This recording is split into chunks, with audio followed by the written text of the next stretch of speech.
match ezili bolongula basheri na bino maya sikeye RTDA Monde. Hey, bazwi wapi uti wapi bampangi bosabone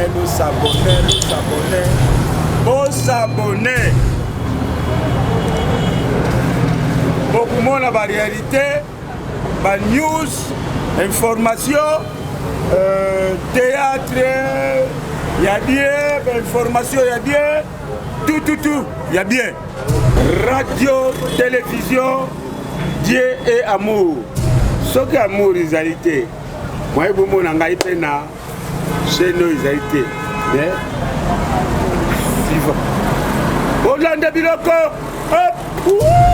eza eloko nzambe chez nous soki telemi uta mokila to ye na epasula mberi yo tuba epasula kibota eza eloko nzambe soki telemi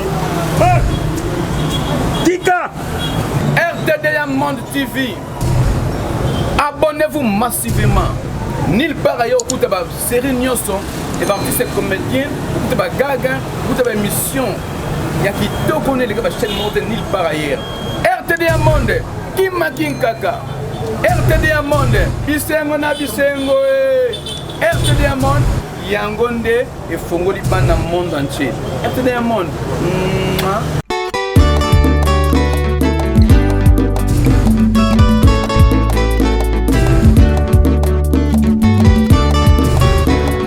Voilà, bonjour, fidèles à RTDA Monde, Mbotemi, Mibande Kobalanzi, RTDA Monde, nous va toujours, bon, s'abonnera toujours, mes missions Nadine et laissé, et ça va toujours grande dame. Vraiment, vous avez des pour on a toujours Nadine et laissé, télévision, radio, Nadine et sa message avec au Vanda, yé, mon côté de Kene, qu'au Panjara Ben Tekena, Bassal, Nzambe, le Vanda qui est mon tatambola qui n'a caméra, aïe, ma belle, papa, Nabiso, bien, comme ambassadeur, papa Patrick Tété, Nassim Romone, Katina. Maso na soto sola awa beaucoup découvrir moi conseil moninga mingi ba yebi kaka na kati RTDA Monde beaucoup la merci beaucoup à Montréal mais quand peu ko fond ngai plateau ba imboka ba mona mosenda mezani tandeki nanga bonjour papa Patrick. Bonjour maman Nadine. Merci beaucoup l'ambassadeur papa Patrick Tété na sepe ko yamba na sina za béni na plateau nanga. Vraiment.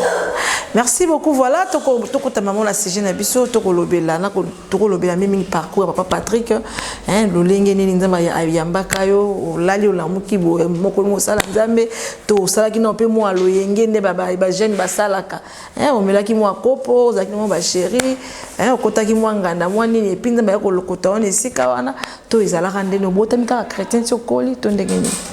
Merci beaucoup maman Nadine pour la koyambana na carte d'émission na yo. Voilà, merci. Merci na balandinyo surtout ya RTDA Monde au bazali ko landa biso na Ibumba Kinshasa, Brazzaville, na Afrika puis na mokili mobimba. Nzambe apambola bino. Amen. Ba uti ko présenter nga babenga l'ambassadeur de Christ Patrick Tété, naza apôtre de l'Éternel.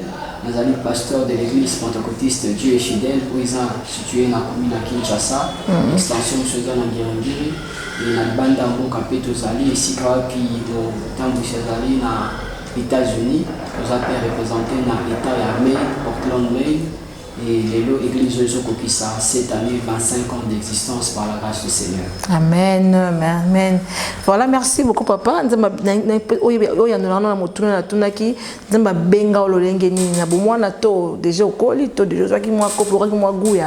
Moi masango wana ya moi kopo okaki moi elengi nango pe otiki to obotami sans komela sans moi ambiance ba moko obandika ko saela nzambe. On a dit merci à motuna na yo ezango penza oza basali biso.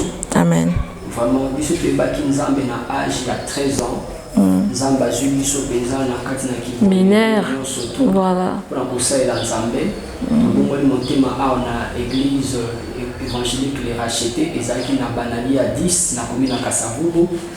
À l'époque le révérend Diakanoa et avec les mamans messagers, maman, Vouza et tout. Et c'était vraiment une grande bénédiction pour celles qui ont Galaoye Banzambe, Simana Kambuka, vitre et salle de bain, il y a tous les années dans la ville, na Gombe.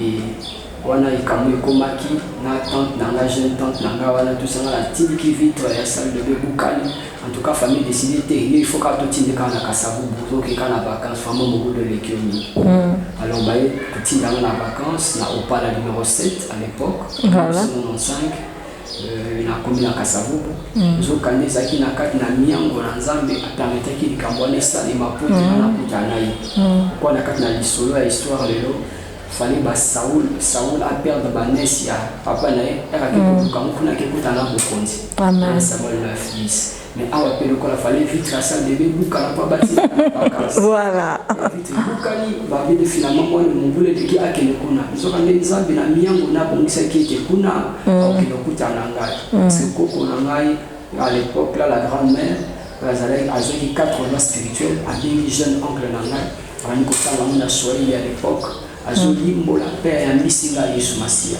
oya zai déjà moko kat na bakambi l'église apise biso vraiment nzela to meko ke l'église tant nyonso tout ko ke l'église na zotanga na monseigneur moké première deuxième échanger na population 7e 8e azotanga côté kuna toujours qui osela nzambe na zeli ki baba pèlerin pe à son âme mokambi na ngai fe pakabokuma et qu'on a mis tout le monde aussi à l'ensemble à âge à 13 ans qui n'ont les lots. Donc vraiment, ils ont grâce beaucoup particulière, tout de suite, ils ont vu mon côté à Okende, la liberté, le Yengue, non? Tu es bien ça, mais là qui voulait gars, Zubiso, et qui n'a pas été vu dans la carte naïbale, ils ont témoignage, voilà pourquoi c'est sur mon combat pour Bisso que le col a été encadré jeunesse pour tout son amour. Voilà, merci beaucoup à Pessimino pour encadrer jeunesse pour na Cameroun au colo malamu ko yanuna kitoko papa na biso ko panchante ke malamu le bana dîner laisser mais na ko mona moto mo ko matanga no tozonga kana parcours na yo mais pendant que zo loba mo moto mo ko matanga na ko loba est-ce que ezali pe malamu cause à la servante, ça veut dire comment je peux te dire donc motei hein devant bamibali ya mwasi azote ya liloba baloba mimi ngeza mabe mwasi ayi côté ya te mais to ko mona ba exemple ba sala nzambe bebele basi ba côté ya seki wana babimana bangona liloba to bazaka na kati ya liloba.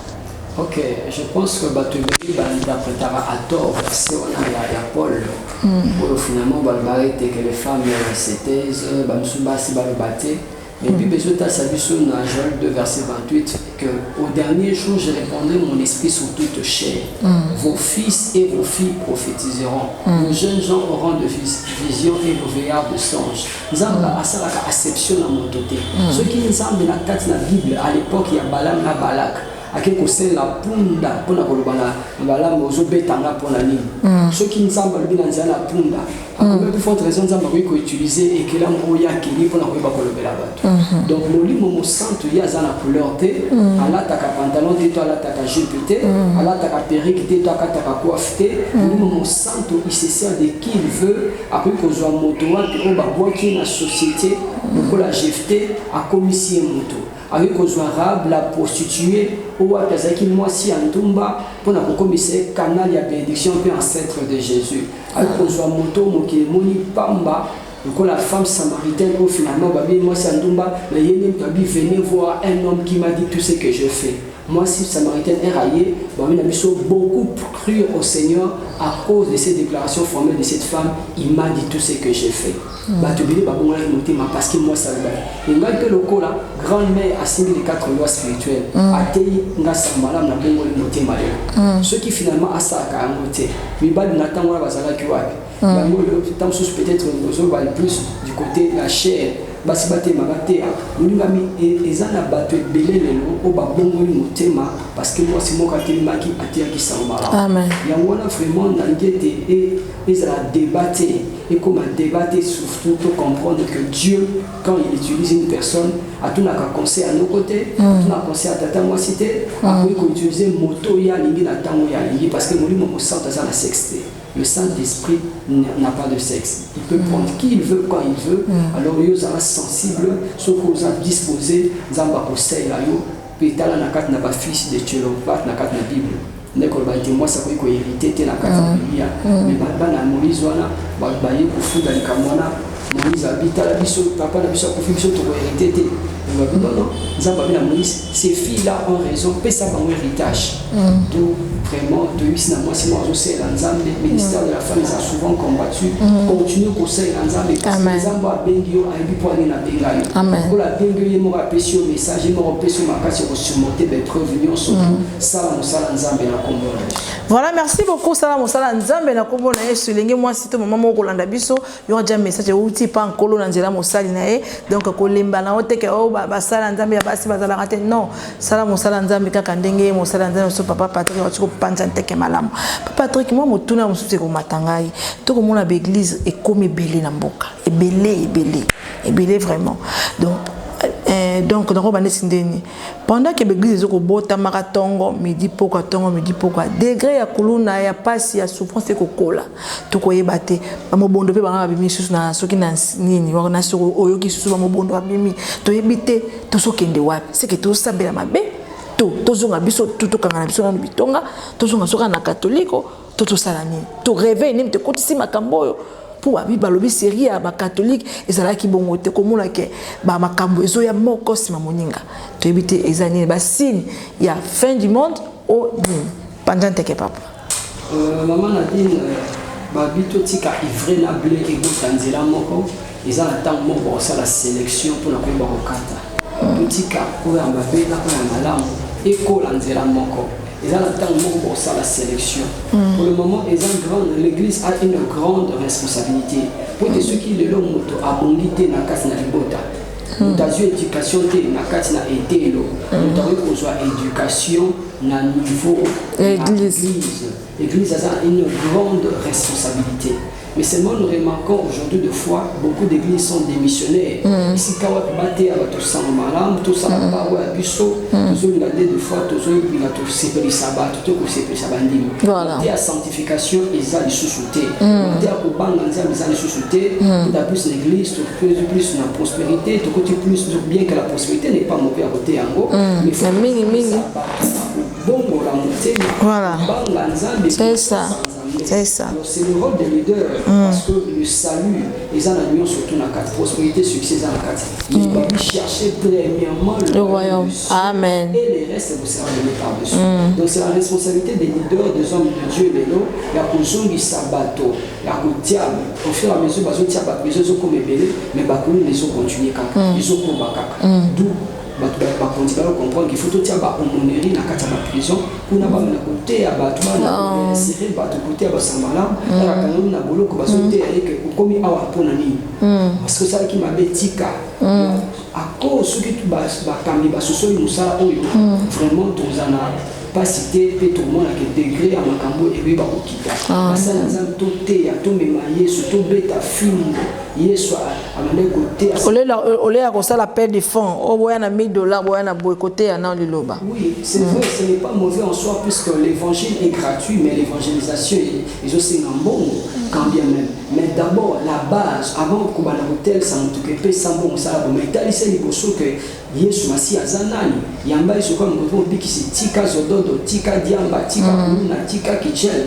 mais si malangondo boyo hôtel c'est que mondo ngo tika biloko wana nzamba pambolaka yeko la fait couper ça kanzamba. Donc les affermissements de base les les sociétés dans l'église nous avons tika kalona ka bible kuna batie mokambi alibi alphabet alibi ndeni ya kupanga nzambe te bazotoriser ko so sela nzambe mais yo no ça na 2 mois 3 mois de l'autre côté kaka basé en église voilà.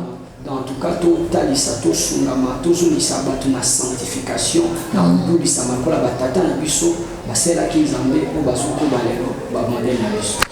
Talatina ngai nalingaka nkolo Yesu Yesu akufeli ngai amonelinga pasi banzembo alolenge oyo ezalaka lisusu te papa nanga wape motu nende komatanga banzembo wana banzembo oyo ezala susu te kaka oleki nga na monene nga na leki oyo na moke oyo papa bisonela meka mpe kopanza ntaki papa nayebi te saint esprit aloba su kati bayembi ya nkolo te to ndenge nini à part ça okoyandola mpe na motu nango motu na mosu ekomatanga so ezali boye mingi bayembi wana tu toyebaka wana bango tu basala bitonga eyini koloba nini banda koanvie poste na bino basali na nzambe pour ceux qui baillent bayembi basisi ko yemba bilone bo sala paire de fonds pesa mo bayembi ombongo nde ko envier poste wana topé eza ko biangama poko biangama ngo ya nkolo akobianga o moyembi pa biangi o pasteur pendant que mal bombo ka.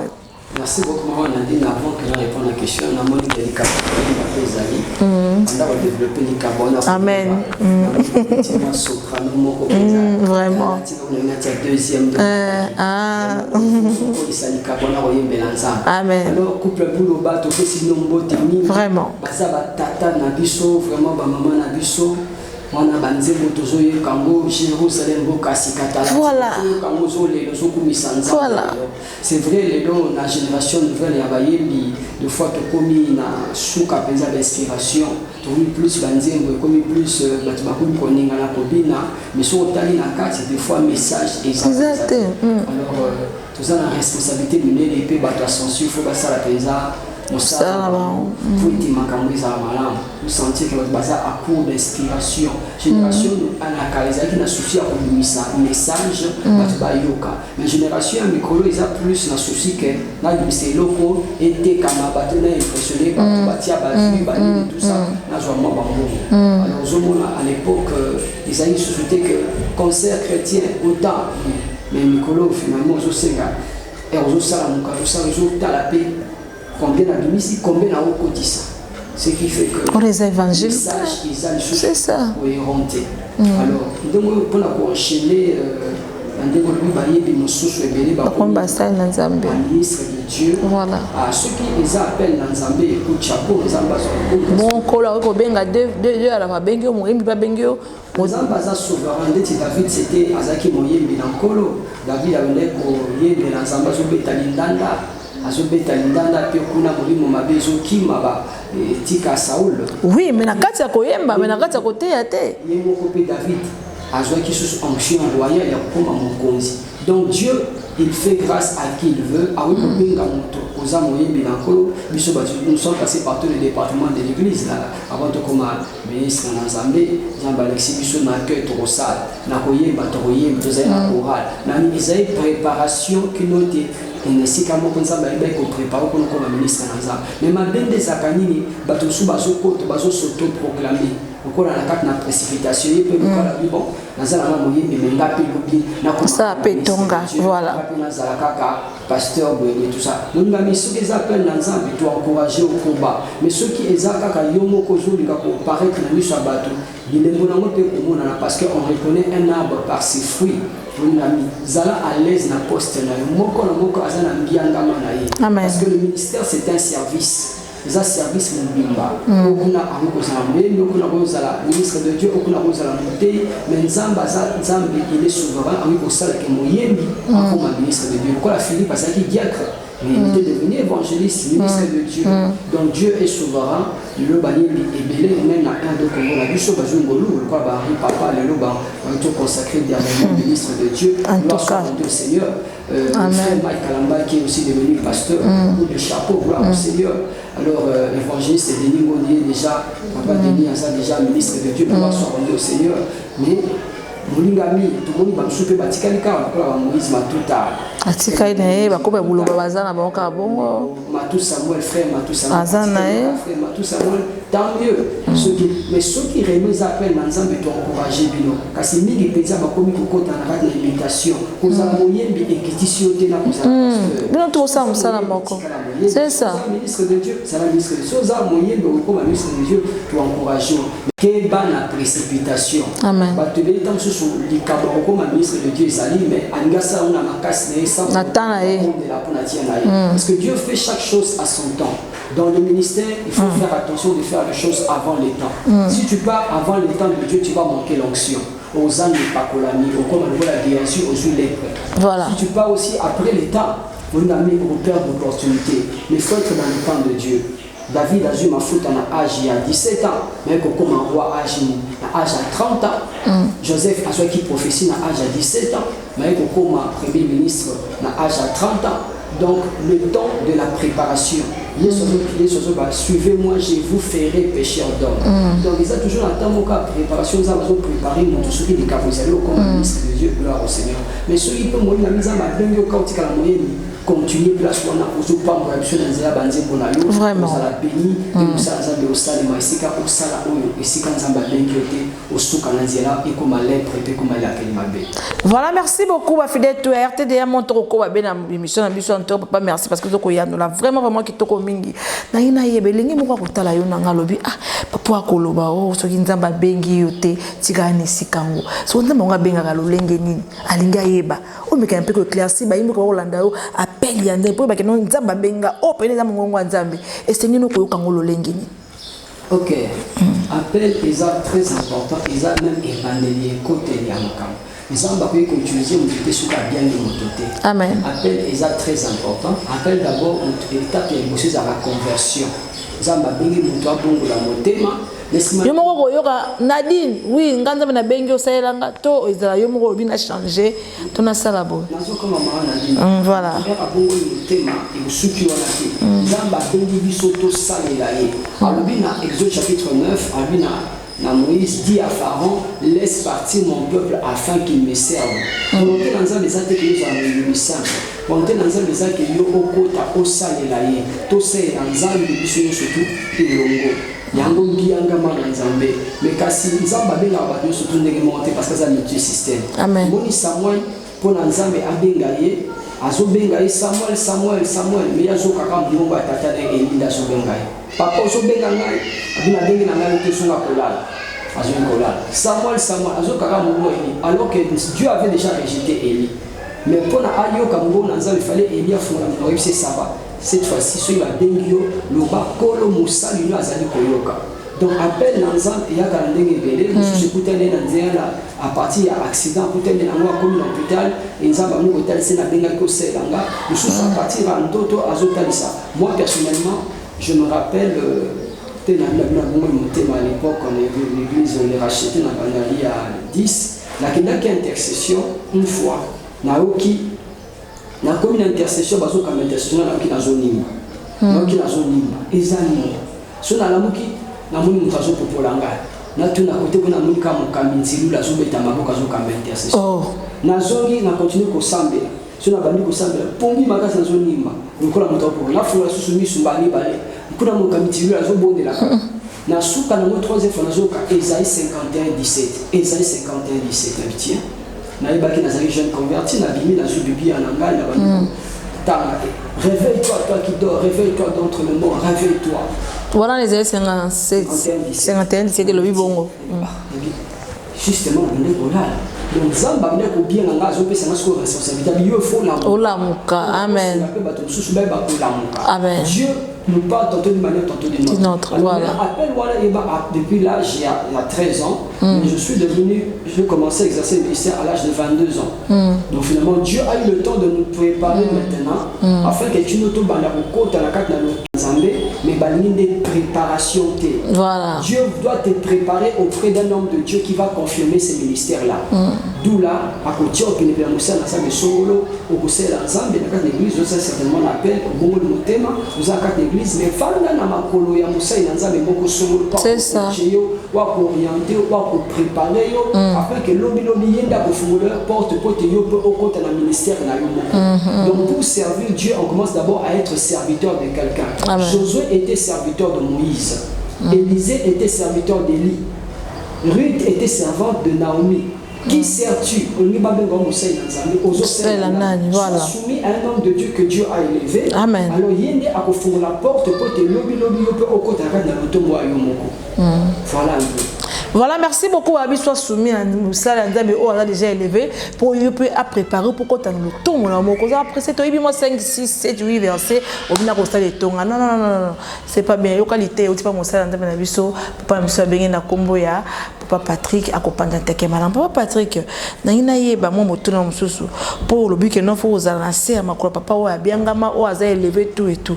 Parmi les serviteurs de Dieu, Biangama, ou ya solo, ou Penoba, Canon, convaincu non ouvre mazengai tambola vraiment la fidélité la sainteté la crainte de l'Éternel tout et tout uko tanga biso ata 5 parmi 5 sala nzambe batombwama otoyebi na mokilo moi 5 ya malonga pendant teke papa. Gloire à Dieu, à tout Seigneur, à tout honneur. toza na baoba na biso na kati na mboka oyo le patriarche Dr Charles Kela Lipata pour célébrer 93 ans d'âge. Le 13 mai dernier, c'était parce que dans le test que ça na événement oui, j'étais présent. En tout cas, ils ont l'opportunité à ne pas manquer. Voilà, on le a impressionné par rapport à l'événement. Tout le monde a quand il y en a moi 5 au bail bagné au bazar. En tout cas, vraiment, l'acteur Charles Kelan, c'était un modèle. Il a 93 ans d'âge. Il a eu fait 50 ans de mariage avec son épouse. Et il a servi Dieu dans la sainteté. Il est là, papa, il y a un bassin, et Bélé Koleka. Donc c'est vraiment un modèle. Je citerai également l'homme de Dieu, l'archevêque Capita Omumbe, papa pour la Kilibana Nabiso. Ah bon? Papa Capita Omumbe, papa, est-ce qu'ils ont mieux? Alors, il y a en 2014, lorsque je me suis marié, qui a béni mon mariage, c'était un coach pour moi. Vraiment un homme de Dieu que nous estimons beaucoup. Amen. Que le Seigneur rende encore plus. Et à son âme, Maman Dolphine qui venait de nous quitter. C'est vraiment un homme de Dieu qui a la grâce du Seigneur. Vraiment. Alors, il s'était également, moi je suis fils d'un pasteur et mon père c'est le visionnaire de l'église qui est aux États-Unis. Donc l'église aura 25 ans. Avec moi, ça va faire 21 ans. Et donc de Dieu qui est visionnaire aux États-Unis, papa Marie Jean-Baptiste était, tu vois, à Portland, Maine, l'église. Ton père biologique. Ah bon? Et spirituel au même moment. Donc l'église a commencé dans les salons, dans l'appartement 4 au 2e étage. Alors on a 4 nationaux à Gombe. On a tous allé 4 ans avant de commencer à Kinshasa. Donc actuellement, il y a ce compté Moussa Lanza dans l'État Maine, aux États-Unis. Et depuis novembre 2004 à Tikibiso, moi j'étais comme déjà un des anciens de l'église. Et à partir de novembre 2004, aux charge l'église qui les autres ont continué. Il y a Zalangam aux États-Unis, et en tant que représentant légal, révérend Marie Jean-Baptiste était Nzamba Pambolayo. Je citerai encore le docteur Gilbert Kilanza Tuko, qui a consacré Kingaï, puisque papa était très loin aux États-Unis, en 2008, lorsqu'on est venu confirmer mon ministère. C'est le docteur Gilbert Kilanza Tuko, le 2 novembre 2008, qui est venu pour confirmer le ministère et nous ordonner. Il a une grande église au Canada, ici à Kinshasa, ça et là. Je citerai également un modèle pour moi, le révérend Richard Nkono, qui est ici à Kinshasa, qui est vraiment mon coach, qui est vraiment un des mentors, mon père spirituel, qui apporte le plus. Donc vraiment, paix, tout chapeau à lui, il est toujours là, il nous soutient dans toutes les étapes, il nous conseille.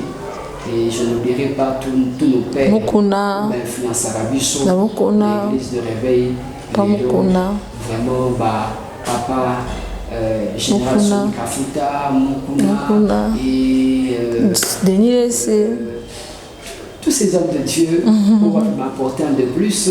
Vraiment, toujours reconnaître comme le Seigneur surtout cité 5 Voilà, merci beaucoup à Fidèle RTDA Monde. Papa, on a une impression par rapport à l'événement. Et papa, on a vu qu'il y a le 93e anniversaire. On met un peu au Panjantec.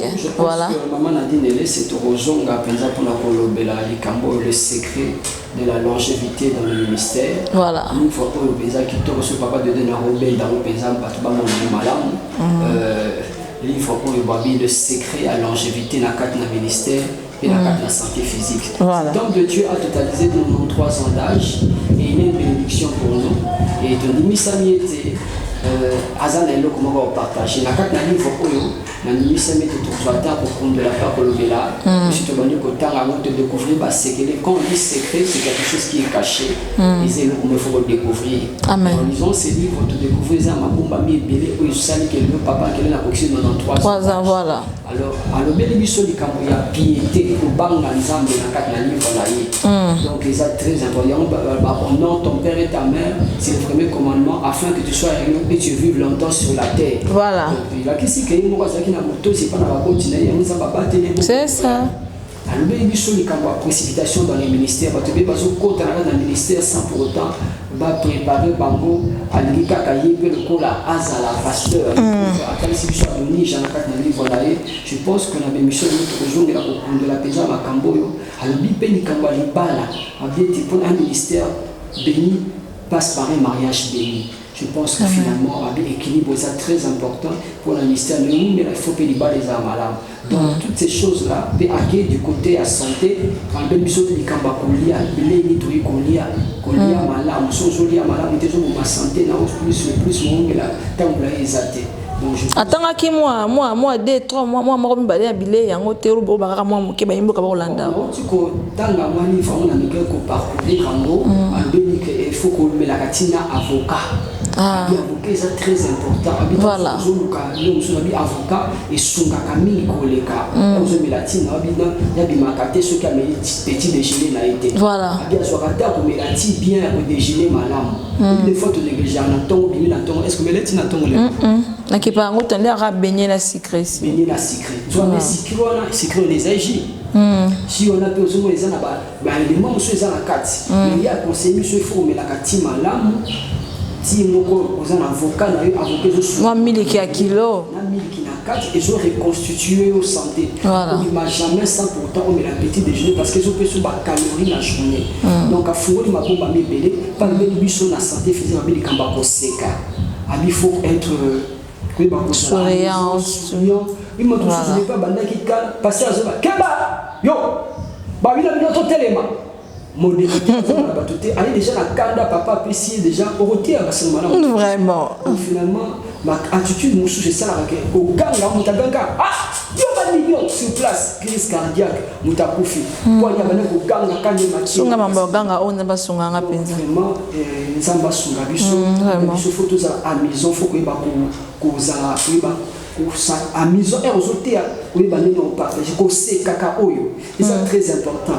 Papa gagné moi ça on a dit oh koko nga kusona ya bien oh koko ambassadeur oye oh zamba pambola yo vraiment koko soit makasi tellement zamba sana azo seki sabino donc un message à cause la bongo c'est ko sekape et libéraka et ça on a pas souci tout comme on a maladie à tension vraiment oh ba crise ba AVC banine. Donc Zamba c'est la biso grâce tout donc ça makambwana je pense que tous attends au côté na muzindo na makambwana nesto mama laissé voilà tout sur ba tu vas comprendre benza makamoni o papa qui là na biso na carte na livre na oyo et ko sur ba tu voilà merci beaucoup tango ko za boyo ka to développer biblia to développer livre papa son qui là ni boyo ba moko c'est moninga ba imboka boza toujours branché na RTDA Monde mamba ki to ko za awa ni para ya kaka awa na RTDA Monde pas de bêtises mamba ki to ko za toujours awa papa na biso ba ko kuna moi signe babito comme na simangonga moi ko ba mingi zalité moi mot de la fin ba ko Hollanda au message d'amour et au samalam en tant que serviteur de l'Éternel. Merci beaucoup maman Nadine Laissé pour la biso sur le long na émission na yo. Merci na bande ko bazana sima machine papa de donner Zamba Pambolo. Merci papa bienvenue bazali ko kamba technique côté kuna et merci na ba continuer surtout la chaîne Oyo pour na ngolu ko pesa biso ko le espace à l'élo Zambe a Pambola bino. Je pense que tu vas toujours disposer pour répondre na ba mituna na bino et na ba préoccupation na bino et Zambe azo sami na pesi mbote mingi na bana nyo surtout l'église pentecôtiste Dieu fidèle la commune Kinshasa on est choisi dans mission de par le monde entier Zambe a Pambola bino et merci na maman Nadine merci beaucoup Zambe a Pambola merci beaucoup à moi ben na kombo samba manyoko fric mbala mwinjo pesa soit na bazanga mbala mwinjo mbote beske zomi pourquoi pas yo les parents de loigny mwamba mbote belé vraiment ce que zomi il s'appelle le silencieux de la ville ben kombo le silencieux de la ville Rodriguez Moke bambote ebele esika ezamio papa Godé wetu bambote belé esika ezamio papa nanga na la roaming zambalola abaxela mikolo kaka na se amour ko za mala mingi pona mikolo koya tout ça sundeni ngabi merci beaucoup à Montréal de donner tout ça sundeni ngala chitija na mission nanga ngana bino tout mona kamba la sima bisous RTDA Monde yaka moko quoi chaîne yaka moko RTDA Monde awa pas de bêtises RTDA Monde makambo s'abonner massivement chaîne yaka moko awa au moins l'émission est bien émission bêtisité émission polémique émission propre émission oh papa na maman papa fanzi botala na bana donc pas de bêtises RTDA Monde TV pour s'abonner massivement chaîne yaka moko RTDA Monde makam tout ça sundeni ngana bino tout na RTDA Monde à suivre voilà bande ko na biso balandi o eza chaîne ka moko de so le na YouTube ko ta chaîne ka moko RTDA Monde pour s'abonner massivement o eza chaîne papa maman vana libota batala chaîne epé sa conseil chaîne tous na bêtise na qualité zo sunga mabot alors pour s'abonner massivement Alléluia, Alléluia, Alléluia, Alléluia, oh Alléluia, chante avec avec nous, alléluia. Oh, alléluia. Oh, alléluia. Alléluia. C'est ton amour.